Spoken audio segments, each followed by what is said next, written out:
Well, the Wisconsin governor and his fellow Republicans are facing a new hurdle in the budget battle. A judge last night issuing a new court order blocking that law again. It's the same judge who issued that order the first time around. The law would restrict collective bargaining rights for many state workers. But while the governor may be losing ground in the legal fight, how goes the fight, I should say, for the hearts and minds of the people? Pollster Frank Luntz is here now with some answers on that. Hey, Frank. Hey, it's a pleasure to be here. So what's the deal? You take a look at Wisconsin, which we've all been watching because it may be, a harbinger of things to come in other states. We've already seen similar disputes arising in Ohio and Indiana and elsewhere. And you took a look at what's working in terms of messaging to the people. What is? Well, let's set the context. Wisconsin really is ground zero for this political battle over the budget, over what cuts will be made, and the role of government employees in this whole effort. And up to this point, there's been a tremendous polarization, not just in Wisconsin, but across the country. And that's probably coming to Washington, D.C. next week as they start to debate debt ceilings, continuing resolutions, and the budgets for 2011 and 2012. So Wisconsin's a great place to see how this whole thing plays out. Now, we've been testing ads in Wisconsin for the last 2 months, and almost all of them have failed. They either appeal to Republican partisans or Democratic partisans, but none seems to appeal to both. Until now. The Republican trust came in, and we'll talk about some of the language after I show you the ad, but this is one of the rare times in American politics today when a very clear, very tough message appeals all across the political spectrum.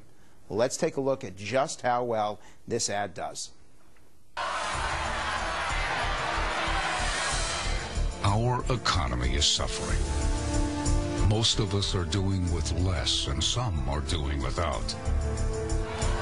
So why are government employees' unions demanding more? We work longer hours, but they earn more. Our tax dollars provide them greater retirement and health care benefits than we receive. Now, at the peak of the financial crisis, these unions are using our taxpayer dollars to skip work and organize rallies against common-sense fiscal reform. Are these fat cat union bosses trying to destroy our country? Don't they know we're hurting? It's time for them to pay their fair share. Get real and get back to the jobs they're lucky to have. The National Republican Trust PAC is responsible for the content of this advertising. How do they manage that? How do those Republicans manage to make the green Democratic line go so high?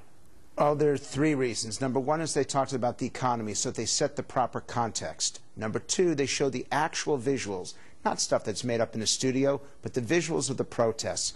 And number three, you'll notice that the voice of the announcer is low-key. It's a very straightforward ad. There's a message here for both Republicans and Democrats. Stop with the hyperbole. Stop with this extreme presentation, or you're only going to appeal to your core constituents. Well, you know what's interesting, Frank, is that you actually gave us another ad that you had dials on that proves your point. This one comes from the other side of the aisle, from the Democrats, and it's about the larger budget battle that we're watching play out in Washington. I want to show the viewers that and then get you to comment on why you don't think this worked.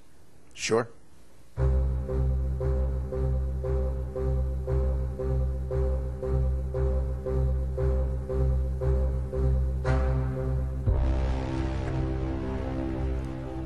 Nope, that was the wrong one. Sorry, Frank. Do we have the other one, guys?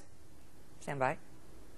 For 8 years, the Bush administration turned our economy into a house of cards. Last fall, that house came tumbling down. Now, President Obama has drawn up a budget blueprint that will rebuild our economy on a solid foundation. Jobs, health care, education, clean energy, reform. On this foundation, we can build real long-term economic prosperity for all Americans. Call Congress. Tell them you support President Obama's budget. Let's all get to work rebuilding America. So it works with the Dems, but not the Republicans. Because it begins with an attack on something that happened in the past. The American people are very clear about this. Stop focusing on what happened 5 years ago or 10 years ago. Tell me what you're going to do right now and how it's going to impact us in the future.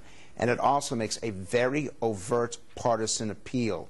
That's not what the American people want to hear right now. So yes, it's going to play well with Democrats, but it's not going to play well with independents or Republicans. Can I ask you before I let you go about this dust-up Sure. with Chuck Schumer on Capitol Hill being caught on the phone by these journalists saying, I've been told by the caucus to paint the Republicans as extreme. You know, the Tea Party's extreme, extreme, extreme. That's the message of the day, and they said it, you know, 10 times in that conference call, and we've heard it today on our air. What do you think about that word as the author of Words That Work? Well, first off, radical is actually more powerful than extreme. So it tells me that Chuck Schumer did not read my book, Win, and that, in fact, he ought to, because the next step he's got to make is to admit that he made a mistake.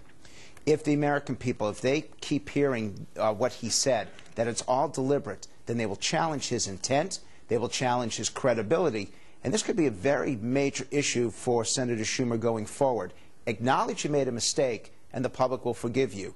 Insist on using that word extreme, and most Americans will reject you. Interesting. Frank Luntz, thank you, sir. Pleasure.